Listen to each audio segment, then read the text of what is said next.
Bonjour, je suis heureuse de vous retrouver pour une nouvelle émission.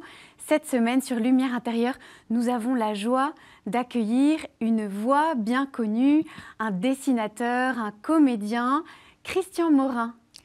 Bonjour Bénédicte. Bonjour Christian Morin et bienvenue. Votre prénom, j'ai l'impression qu'il m'est tellement familier, c'est celui de ma femme, donc c'est parfait, j'ai l'impression. Peut-être que je vous appellerai Béné pendant l'interview. Ah ben n'hésitez pas, ça me mettra bien à l'aise. Est-ce qu'on vous appelle Béné aussi de temps en temps? Oui, et on m'appelle Bénédicte que pour me gronder généralement, donc je suis très contente si vous m'appelez Béné. Alors Béné, quelquefois les copines de Bénédicte l'appellent Bénou aussi. Ah, ça je ne connaissais pas. C'est une autre formule, Oui. je vous l'offre. Merci beaucoup. En guise de bienvenue pour vous retrouver aujourd'hui, je suis ravi. Merci en beaucoup, tous les cas, Christian merci de me Morin. recevoir. Alors, vous êtes diplômé des Beaux-Arts de Bordeaux. Vous Oui. étiez, quand vous étiez petit, vous racontez ça magnifiquement dans votre livre « J'ai tant de choses à vous raconter », où vous décrivez ce quartier haut en couleurs qui était le vôtre. Et vous avez commencé comme dessinateur ou humoriste dans le même journal que Sampé, n'est-ce pas? Sud-Ouest, c'est ça, à Bordeaux. Exactement. Puis ensuite, vous avez été clarinettiste. Alors, petit parallèlement, garçon, tout était en même mêlé, temps. associé, oui, pendant que j'étais aux Beaux-Arts.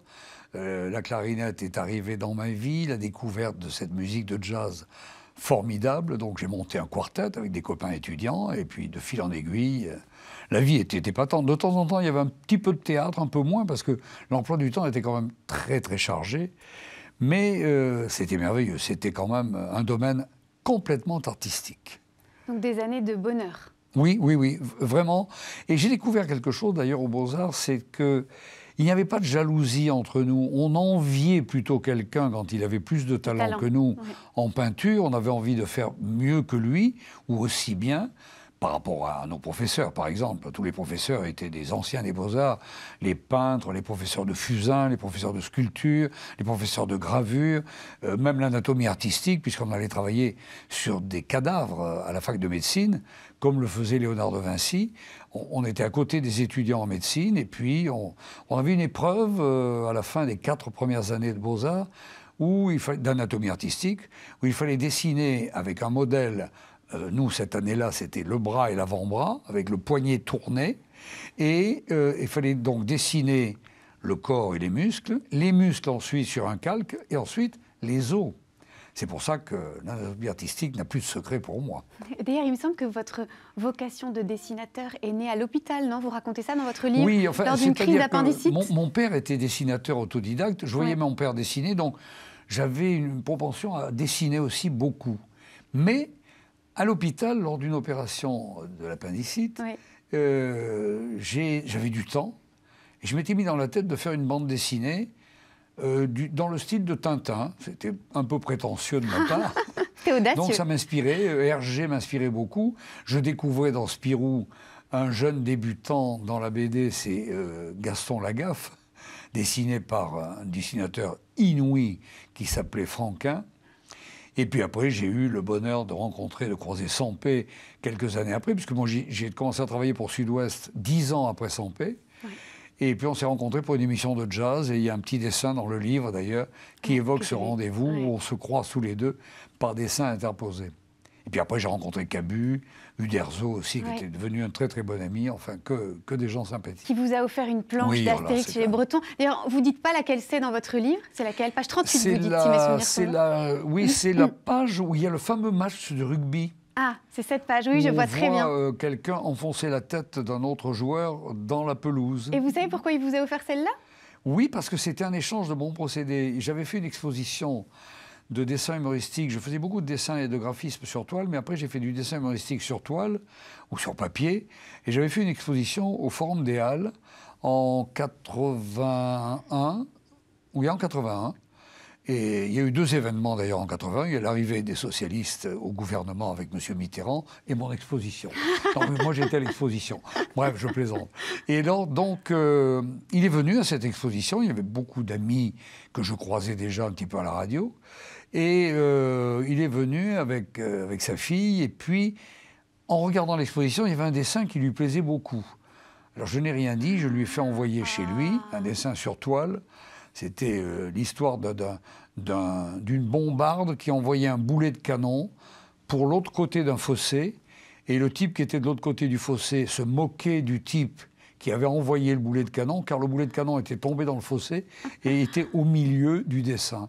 Ça avait beaucoup plu à Uderzo. Et un jour, à la radio, il est arrivé, il m'a dit « Tu ouvriras ça chez toi ». Ah, ça c'est trop sympa. Et donc, vous gardez ça précieusement, j'imagine. Bien sûr, bien sûr. Et après, vous êtes devenu homme de radio. Alors, qu'est-ce qui vous a fait changer comme ça de direction? C'est-à-dire que je me suis ennuyé dans une agence de publicité, parce que j'ai été monté à Paris. Alors, il faut dire qu'il y a eu une cassure assez difficile à l'âge de 25 ans, à la fin de mon service militaire. Mon père est décédé brutalement, très brutalement. Je l'ai eu au téléphone la veille, le lendemain matin, c'était terminé.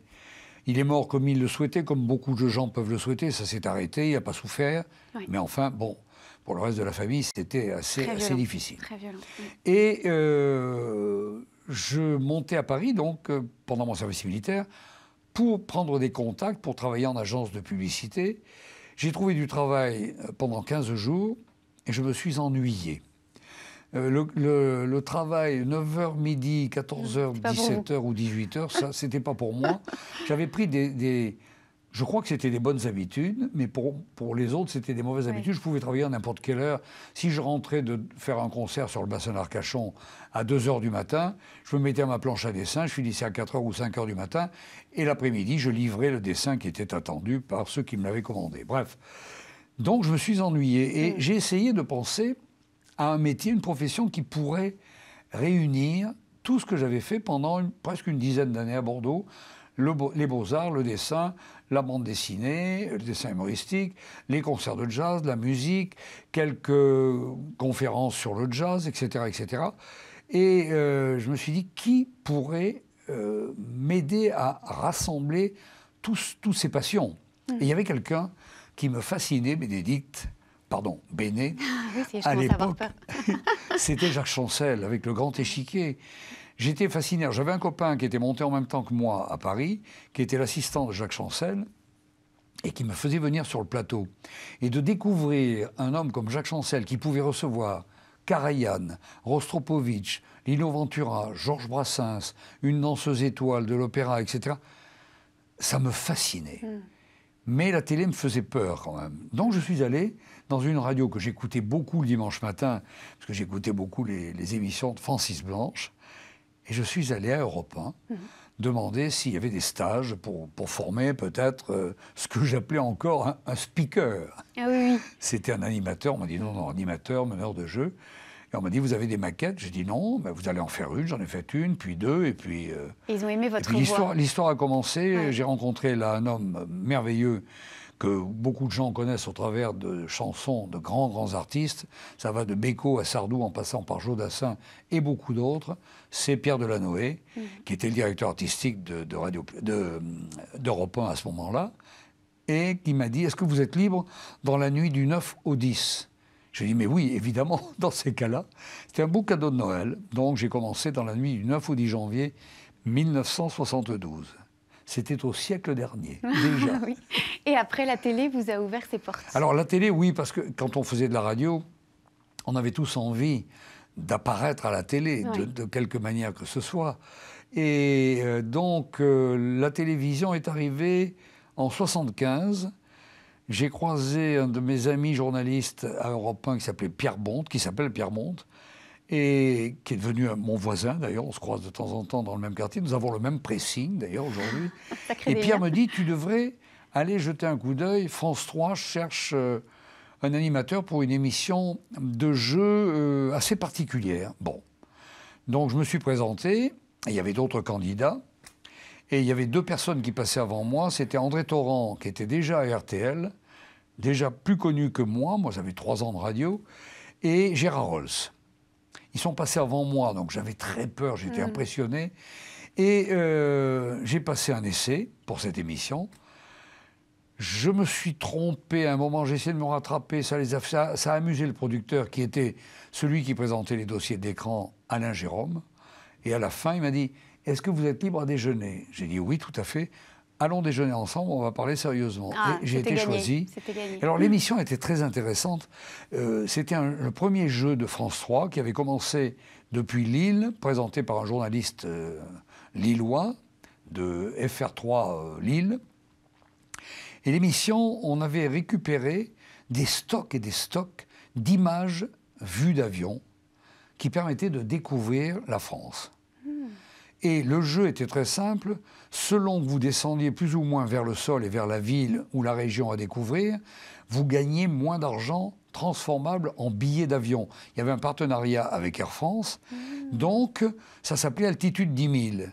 Et donc le candidat qui trouvait déjà la région à 10 000 pieds... Ah, c'est rigolo. Ben oui, c'était plus intéressant. Alors on était dans une fausse cabine d'avion, j'avais les deux candidats à côté de moi, on tournait à Lille, je partais à Lille 4-5 jours par mois, on tournait à Lille dans des studios aménagés, c'est-à-dire qu'il y avait des studios aménagés dans les locaux de la foire de Lille, il y avait un camion régie, et bien évidemment, les candidats sont arrivés, les premiers candidats m'ont dit « Monsieur Morin, on compte sur vous, parce qu'on a une trouille, on a peur, vous ne pouvez pas imaginer. » Je dis « Ne vous inquiétez pas, moi j'avais autant peur qu'eux, bien sûr, c'était mes débuts. » Et voilà comment ça a commencé.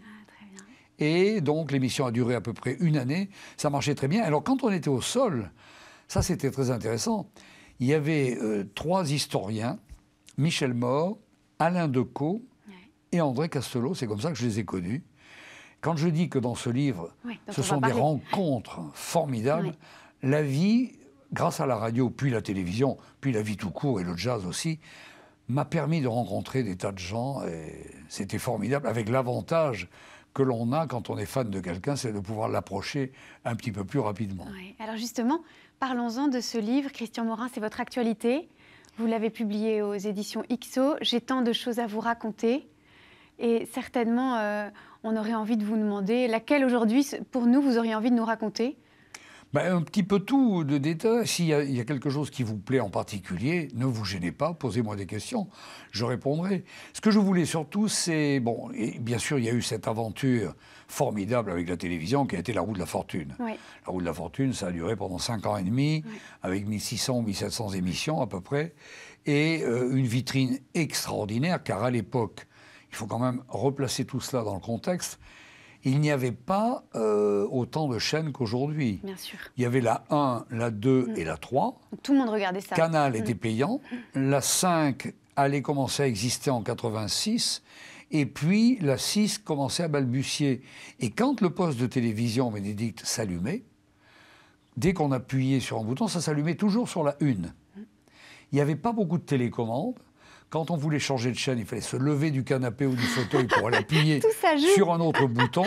Oui. Donc ça changeait. Oui. Et sur la 1, par exemple, La Roue de la Fortune, le nombre de téléspectateurs était croissant entre, on va dire, entre 10 et 13 millions tous les soirs. Et donc à partir de là, vous n'avez pas pu aller à la boulangerie sans que quelqu'un ait l'impression de vous connaître? Non, mais les gens étaient toujours très gentils. Ah, oui. Mais enfin, je payais quand même mon pain. Je tiens même à le préciser. Croissants? Oui, je tiens à le préciser. Non, c'était formidable parce que c'est une vitrine épatante.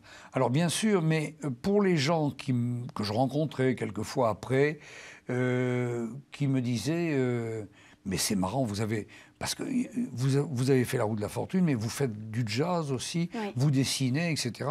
Vous devez avoir des tas de choses à raconter, d'où le titre de ce livre.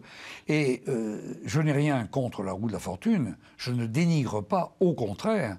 Mais je me suis dit qu'il ne fallait pas que La Roue de la Fortune soit l'arbre qui cachait la forêt. Oui. J'ai eu envie d'emmener les gens un peu dans cette balade de la forêt, et puis de commencer par l'enfance avec l'importance qu'a eu aussi mon père, oui.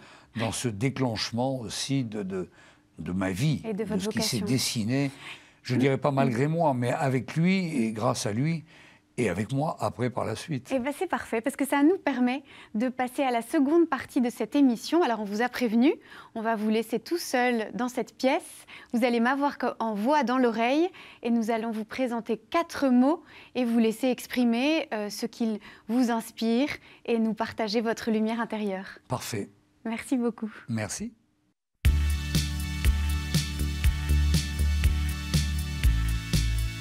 Nous avons la joie de nous retrouver sur Lumière intérieure et de recevoir Christian Morin dans le cadre de son actualité, son livre aux éditions XO. J'ai tant de choses à vous raconter. Et maintenant, Christian Morin, nous en sommes au moment des mots. Et le premier mot auquel nous avons pensé en lisant votre livre et en pensant à vous, vous l'avez d'ailleurs introduit tout à l'heure, c'est le mot « père ». Alors mon père,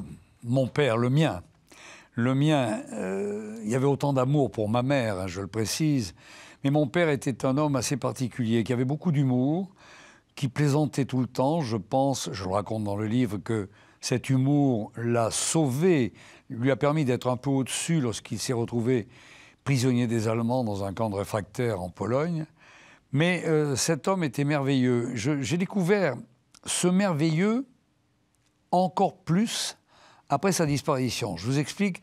Il m'avait fait passer un test psychotechnique. Lui-même était, je l'ai évoqué tout à l'heure, dessinateur autodidacte. Il était imprimeur. Et il m'avait fait passer un test psychotechnique à l'âge de 13 ans qui a dévoilé chez moi beaucoup de tendances aux arts en général, la littérature, la musique, le théâtre, peut-être la radio, sait-on jamais, et le dessin. Et donc il a tiré des ficelles. Et je n'ai découvert les résultats de ce test qu'une fois être rentré à Europe 1, c'est-à-dire 2 ou 3 ans après, et pratiquement 5 ans après la mort de mon père. Et là, j'ai découvert combien mon père avait été important. C'est-à-dire que, à partir de ce test, il m'a plus orienté après le brevet à passer un concours d'entrée à l'école des Beaux-Arts, ce que j'ai fait. Là, ça a été un épanouissement complet puisque j'avais quelques dons.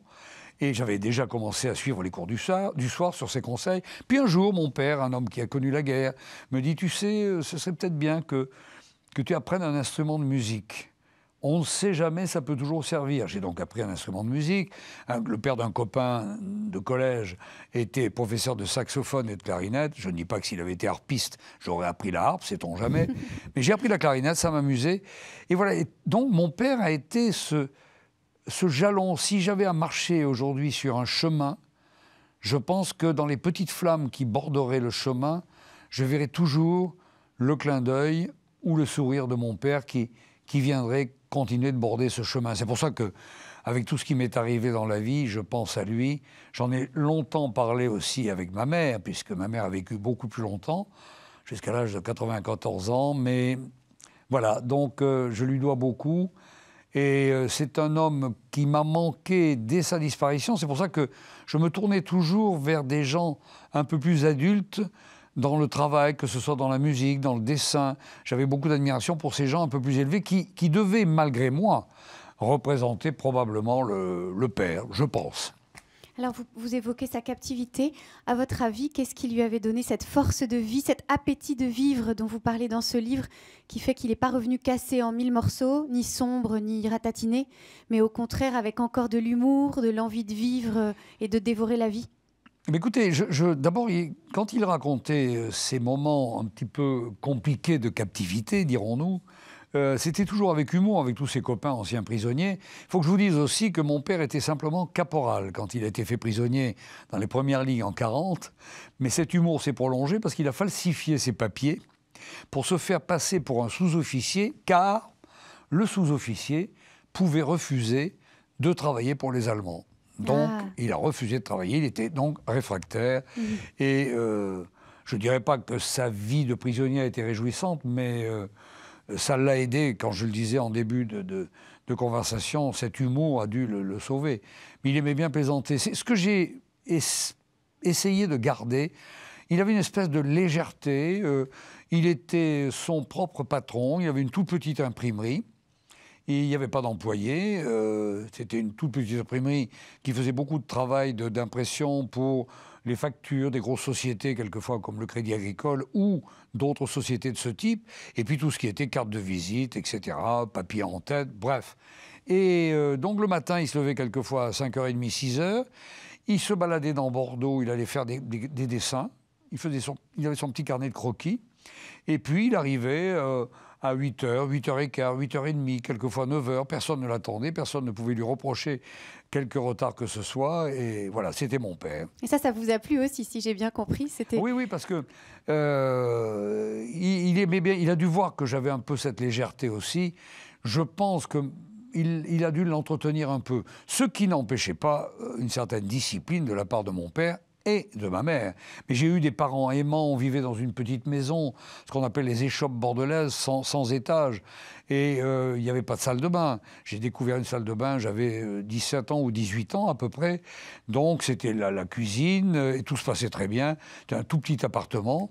Et on avait une petite cour qui devait faire, on va dire, 4 mètres sur 1 mètre et demi. Et au moment des vacances de Pâques, je me souviens, il y avait une institutrice qui nous avait dit « Est-ce que quelqu'un a un jardin pour garder la tortue de la classe ?» J'ai levé la main. On a été obligé de garder la tortue dans cette petite courette, surtout de faire en sorte qu'elle ne s'échappe pas. Autrement, je me serais fait engueuler en rentrant à l'école après. Mon père me dit « Si tu confonds la cour avec un jardin, tu verras quand on aura un jardin. » Que l'on n'a jamais eu d'ailleurs. Vous étiez déjà très optimiste.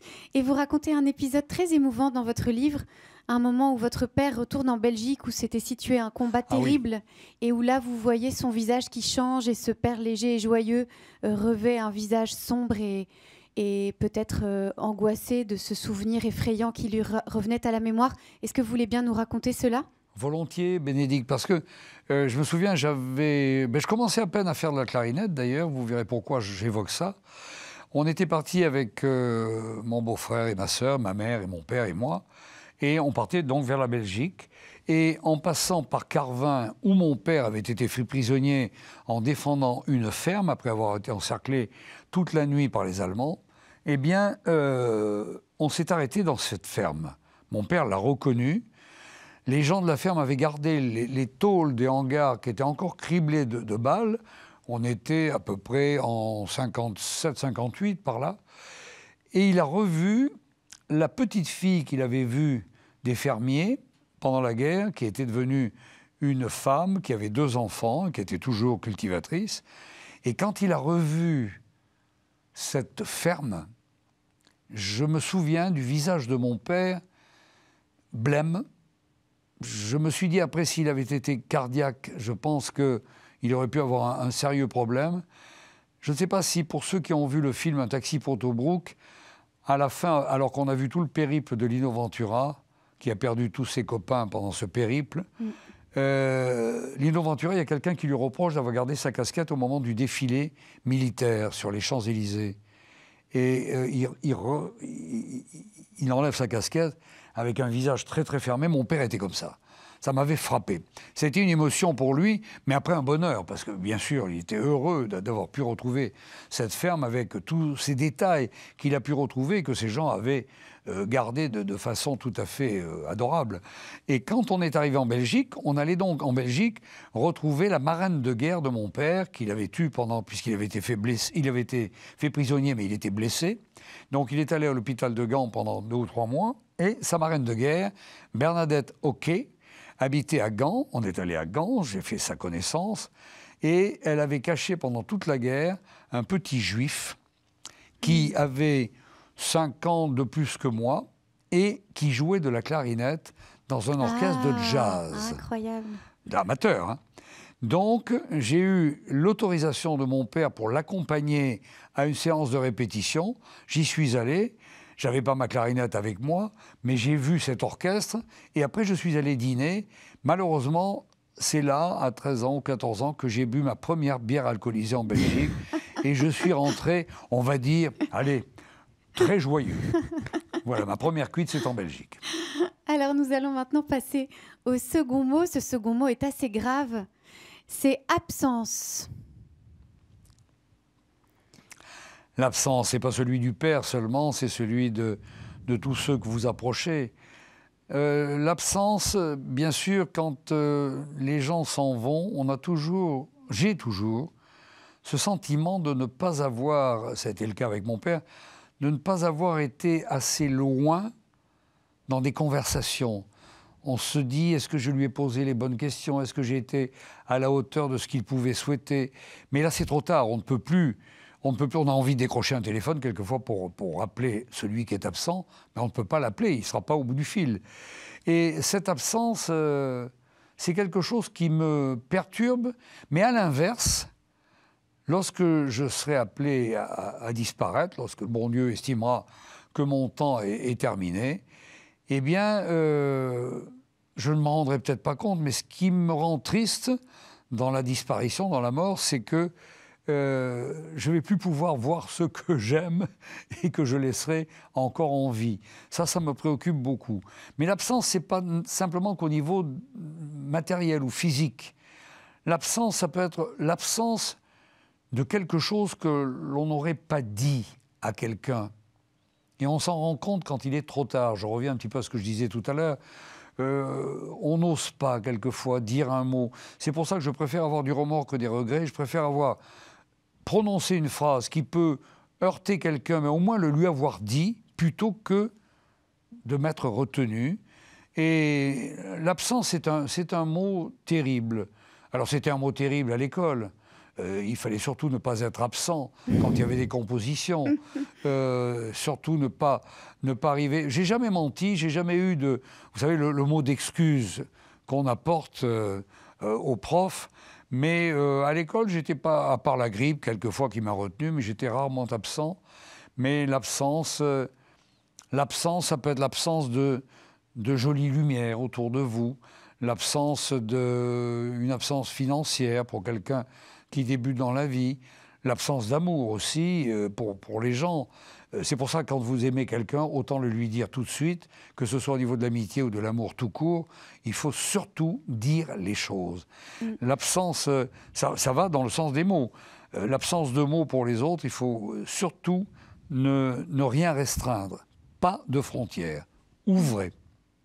Alors quand on vous entend, vous dites que ce qui vous effraie, c'est qu'on ne vous voit plus ou de ne plus pouvoir communiquer, dire ces mots d'amour ou ces mots de vérité que vous auriez voulu dire à ceux que vous aimez et qui sont disparus. Mais au fond, ça pose une question. Est-ce qu'on peut encore se parler par-delà les barrières de la mort ?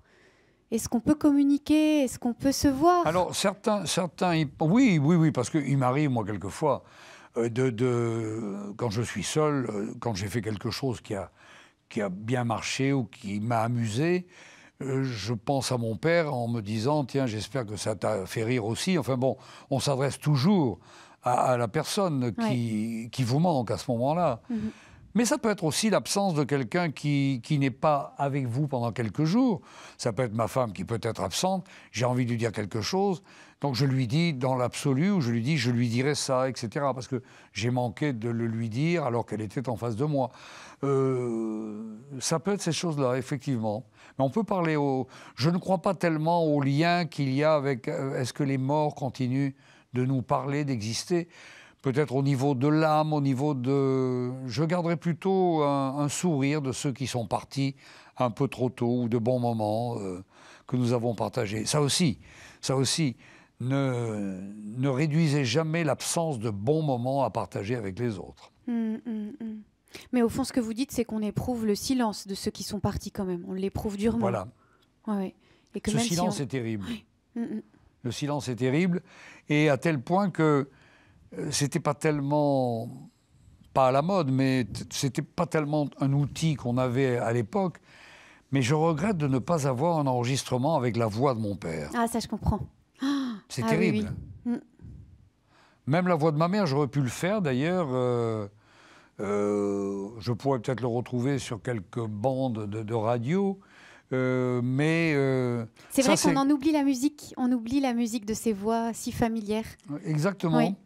Alors, par moment, j'ai l'impression d'avoir perdu la voix. Je sais pas, je la recherche quelquefois. Ça, c'est quelque chose qui m'a marqué énormément. Je comprends. Alors, nous allons passer au troisième mot qui est quand même plus gai, parce qu'il ne faut pas qu'on soit déprimé dans cette émission. Et ce troisième mot, c'est votre livre encore qui l'a inspiré, c'est le mot prêtre. Ah. Alors, il y a beaucoup de prêtres aujourd'hui, on en manque malgré tout, mais il y en a un pour moi dans ma vie, c'est le frère de mon père, c'est Robert Morin, l'abbé Robert Morin. Alors lui, c'était un exemple parce que lui m'a donné envie d'aller vers la prêtrise, mais de façon, je dirais, imagée. Parce que bien sûr, il était curé Il lui aussi a été prisonnier comme mon père, mais il était dans la boucle du Tyrol, dans un autre camp à Ravarouchka. Et il s'est évadé, il a fait 2 tentatives d'évasion. Et la deuxième fois, quand il a été repris, ça pourrait presque s'associer à prêtre et traître, car il a été dénoncé par d'autres prisonniers français. Bref, c'est comme ça. Mais il était ravi d'avoir été dénoncé parce que il n'avait pas pris assez de chocolat et de sucre avec lui pour s'évader, qu'il récupérait dans les colis de prisonniers. Et il avait un tout petit début de scorbut, donc il m'a dit que c'était pas plus mal. Mais il a fait une deuxième tentative d'évasion le soir même où ils ont été repris par les Allemands. C'est quelqu'un d'extraordinaire. Alors, il était beaucoup plus jeune que mon père. Et tonton Robert, donc, bien évidemment, quand je passais mes vacances pendant 3 mois en Charente, c'était amusant parce que je servais abondamment la messe, puisque après la guerre, on manquait de jeunes prêtres. Et il avait 4 ou 5 paroisses autour des Touches de Périgny, en Charente, pas très loin de Cognac et de Mata. Et pour ceux qui connaissent. Et donc, on partait avec sa petite Simca 1000. Et c'était... Non, la Simca 500, une toute petite voiture ridicule, même avant la Fiat 500. Et on partait avec sa voiture, et j'avais l'impression, on faisait 4-5 km, j'avais l'impression, pour moi, que c'était un transport extraordinaire. Et j'aimais beaucoup servir la messe parce qu'on avait, à l'époque, il y avait encore les soutanes rouges avec le surplis blanc. Très, très beau. Mais si je vous dis que, paradoxalement, avec ce que j'évoquais tout à l'heure, j'adorais les enterrements. Pourquoi ? Parce que je portais, en tant qu'enfant de chœur, on portait une soutane noire avec le surplis blanc pour accompagner, bien sûr, la noirceur des obsèques. Et comme je portais une soutane noire, comme mon oncle, j'avais l'impression d'être un adulte. Et ça me donnait quelque part l'envie de, sans avoir toutes les contraintes, le séminaire, l'apprentissage, la liturgie, etc., j'avais envie d'être prêtre. Et puis un jour, eh bien, il y a un copain de séminaire de mon oncle qui est venu le voir. Il était missionnaire, il avait une soutane blanche. Quand il est arrivé, j'ai trouvé ça tellement magnifique que j'ai eu envie d'être missionnaire. Ça fait partie des nombreux métiers qui m'ont tenté quand j'étais enfant. Donc le costume vous attirait. Ça, vous pensez qu'il y avait quelque chose de plus que le costume qui vous attirait dans cette vie ? Je ne sais pas, oui, parce que je voyais vivre mon oncle, après tout, il était avec mes grands-parents paternels, et c'était une vie plutôt agréable. C'est lui qui m'a fait découvrir, très jeune, à l'âge de 7-8 ans, les bandes sur diapositive, les bandes dessinées de Tintin, de Hergé. Et puis, c'était un homme formidable moi, il m'a raconté le catéchisme de façon imagée, toujours. Il avait cette façon de raconter les choses. C'était simple, on comprenait. Et je voyais très bien le décor de la Palestine avec Jésus évoluant dans ce décor en images. Mon oncle racontait bien. J'étais très proche de lui. C'est un homme que j'ai accompagné jusqu'à la fin de sa vie. Il a terminé sa carrière alors qu'il était prêtre de la Flotte en Ré, dans l'église Sainte-Catherine.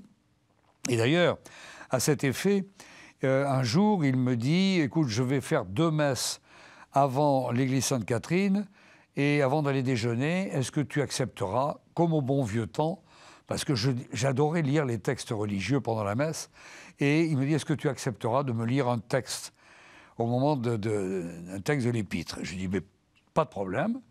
Et j'étais donc devant un pilier. Personne ne me voyait, mais il est vrai que mon oncle disait toujours « En tant que prêtre, je suis beaucoup plus connu comme étant l'oncle du présentateur de la Roue de la Fortune que l'inverse. » Et donc, à un moment, mon oncle se tourne, me fait un signe, je monte à ses côtés, sur l'autel, et je fais ma lecture.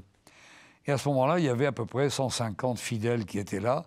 Je n'ai jamais signé autant d'autographes dans une sacristie que ce jour-là. Mais on a été plus loin parce qu'il y a eu des travaux d'archéologie dans cette église. Il a fallu rebaptiser l'église, recélébrer l'église. Il y avait l'évêque de La Rochelle qui était là. Il y avait je ne sais pas combien de prêtres, dont mon oncle. Et l'archevêque de La Rochelle avait accepté qu'on fasse cette réinauguration de l'église avec du jazz.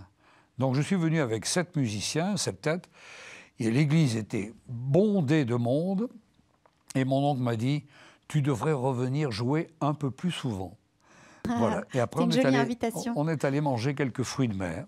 Très jolie invitation. Vous racontez un épisode très drôle dans votre livre quand vous êtes petit garçon sous les yeux noirs de votre grand-mère et que vous trébuchez en faisant tomber le livre jusqu'au premier rang. Donc on rit beaucoup.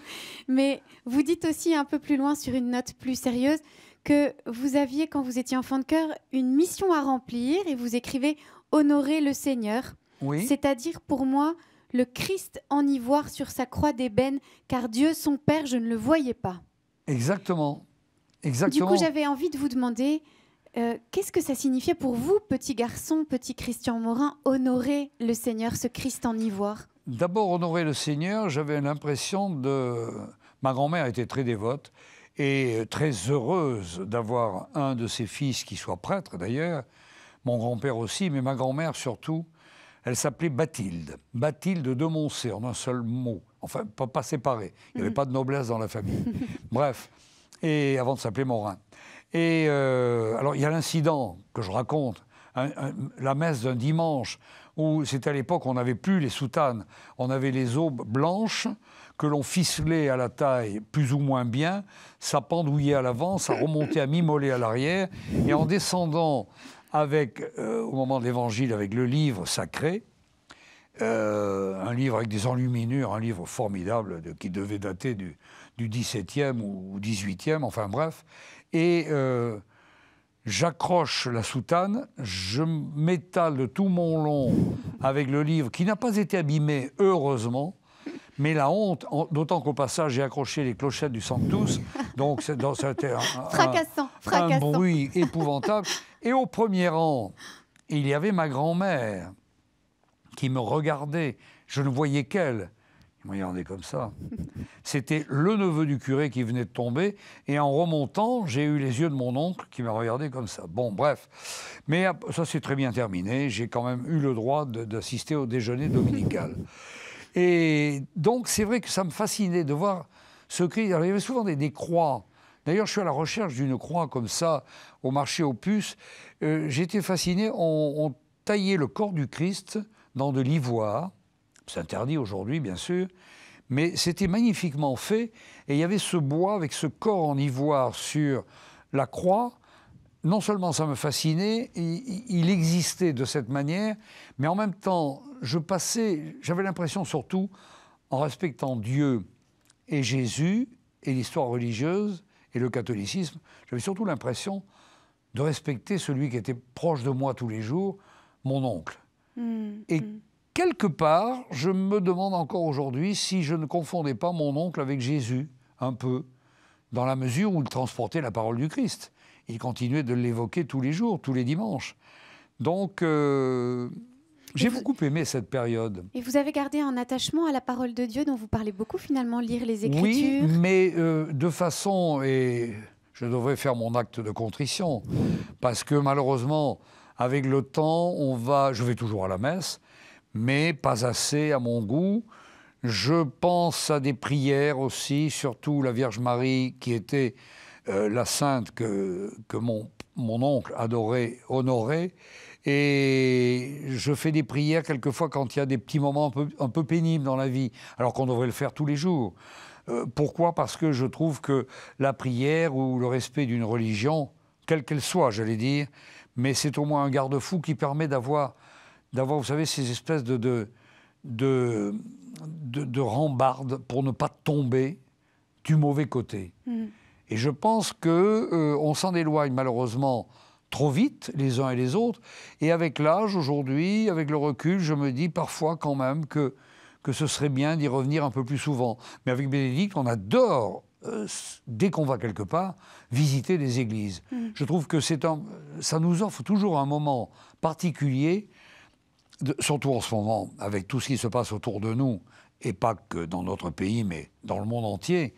Mais c'est cet apport, dès que vous rentrez dans une église, il y a cette paisibilité dont on a, je crois, besoin. Et peut-être qu'on devrait aller faire des cures de paisibilité de temps en temps. Quand je visite un cloître, il y a le cloître notamment de l'abbaye de Fontfroide, près de Narbonne, que je connais bien pour y avoir joué. Et puis, les gens qui ont géré cette abbaye, la famille d'Andoc pendant des années, étaient des amis proches de la famille de ma femme. Et on est allé souvent dans cette abbaye. Et quand je me promenais dans ce cloître, je pensais à tous les prêtres, tous les moines qui se sont retrouvés là.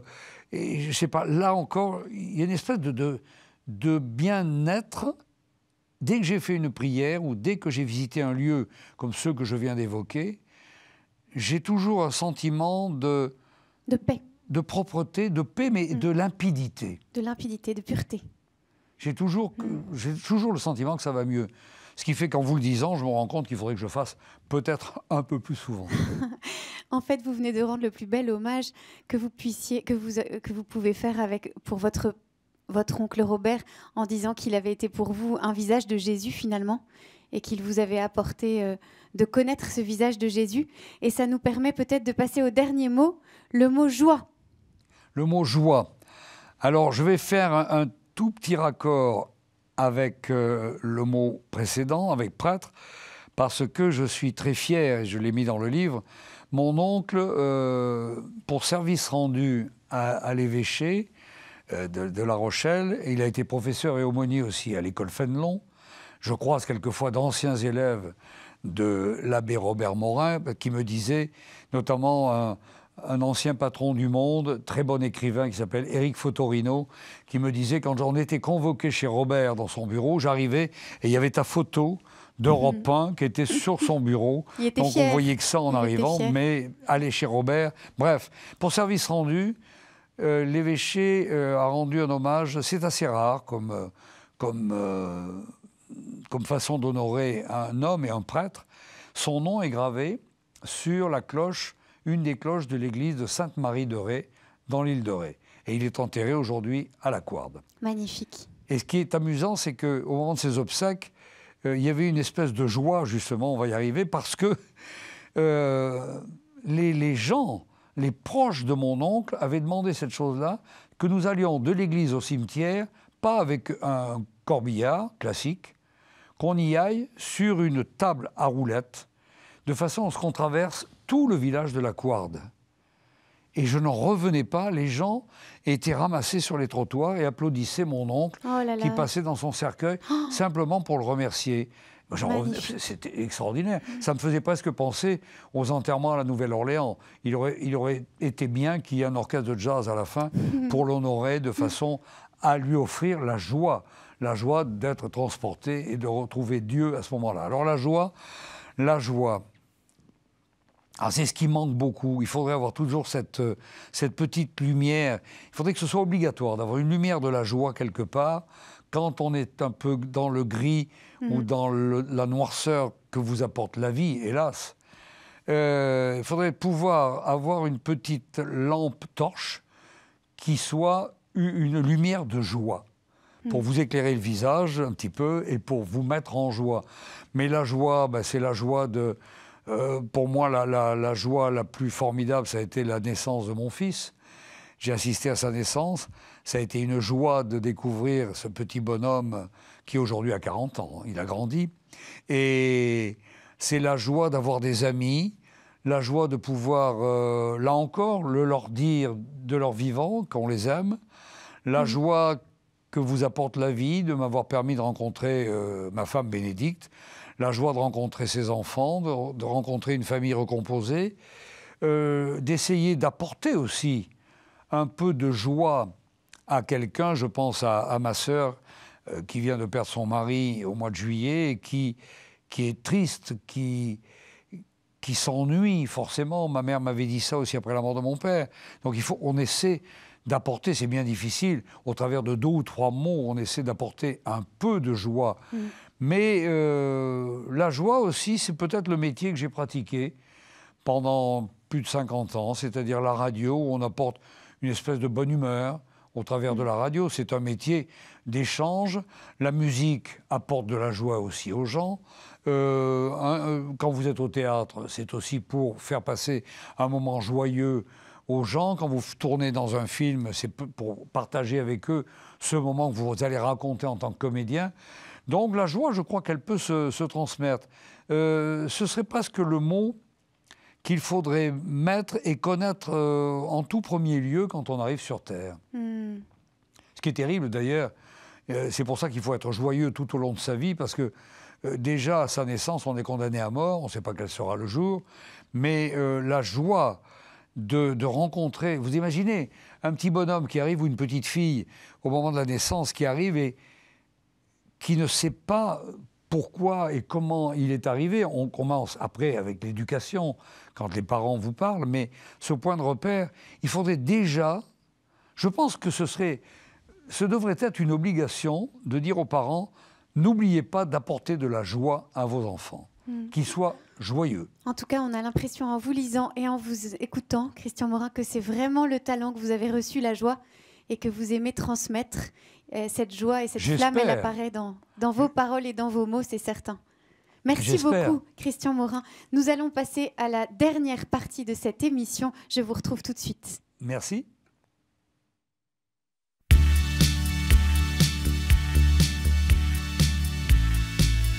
Alors, comment ça s'est passé, Christian Morin, cette expérience originale? Je suis ravi que vous soyez revenu parce que votre absence, justement, on l'a évoqué, m'a beaucoup impressionné. D'être seul comme ça? C'est la première fois que je réponds à des mots. Il y a votre voix qui humanise quand même, c'est pas l'intelligence artificielle. Donc, très très bien. Mais c'est très intéressant.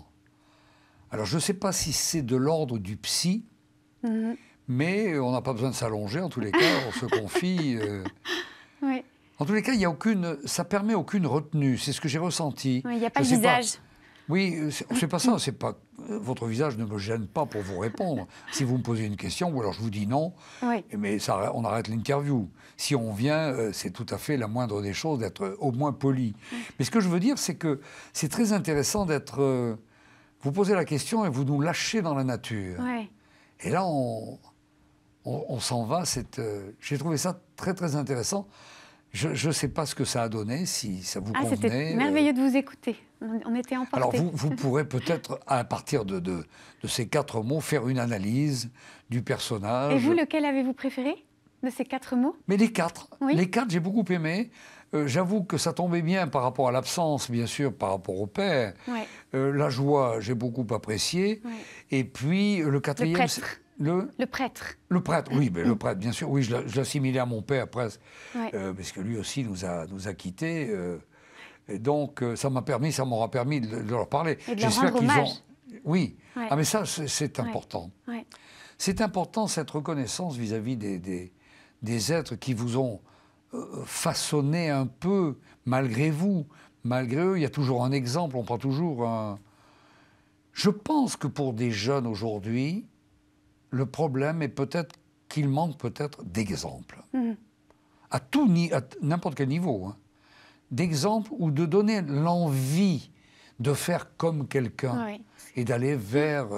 Justement, peut-être que ça me permet de vous poser ma dernière question. Ça m'a intriguée quand même quand vous avez dit que pour vous, cet oncle Robert avait été comme le visage de Jésus et que vous saviez même presque plus si vous aviez aimé Jésus ou votre oncle Robert. Et j'avais envie de vous demander, vous diriez qu'aujourd'hui, pour vous, Christian Morin d'aujourd'hui, qui est Jésus? Jésus, c'est un homme qui a, je ne vais pas reprendre les termes classiques, qui a porté la bonne parole, qui est arrivé pour donner aux autres, et qui s'est sacrifié aussi pour les autres. Alors à partir de ça, aujourd'hui on en parle, bon, il a été crucifié, et puis il y a eu cette renaissance, et puis il est parti à côté de son père. J'avais aimé le film qui avait été fait, qui a été tant décrié. Mel Gibson, pardon, c'est ça, Mel Gibson, effectivement. Et j'avais trouvé la dureté des images qui reflétait vraiment, parce que quand on voit le chemin de croix, quand on arrive dans une église, dans une chapelle, on a l'impression que c'est de façon apaisée, cette croix, c'est du contreplaqué, elle n'est pas lourde. Alors que là... Donc je trouve que je garderai de Jésus aujourd'hui cette image de la souffrance pour les autres. Ah oui. Peut-être que ce serait ça, cette petite flamme de joie. C'est ce que je disais, oui. J'aimais beaucoup. En fait, c'est ça. Cette flamme, la flamme du père de Foucault aussi.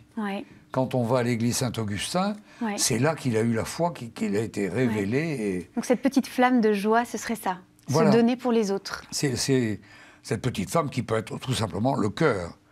La générosité, être Être simple. Il y a un mot qui est complètement galvaudé, on s'en fiche complètement aujourd'hui, mais c'est le mot gentil. Ouais. Alors, la vraie gentillesse. Oui, non, mais on l'utilise presque plus, parce que dans le Midi, on dit « Oh oui, il est gentil, mais il est un peu couillon, quoi. » Oui, bon, c'est un peu ça. Oui. Le mot couillon est sympathique dans le Midi, mais c'est un peu ça. Mais la gentillesse, simplement, d'essayer de faire un tout petit effort à chaque fois pour aller vers l'autre.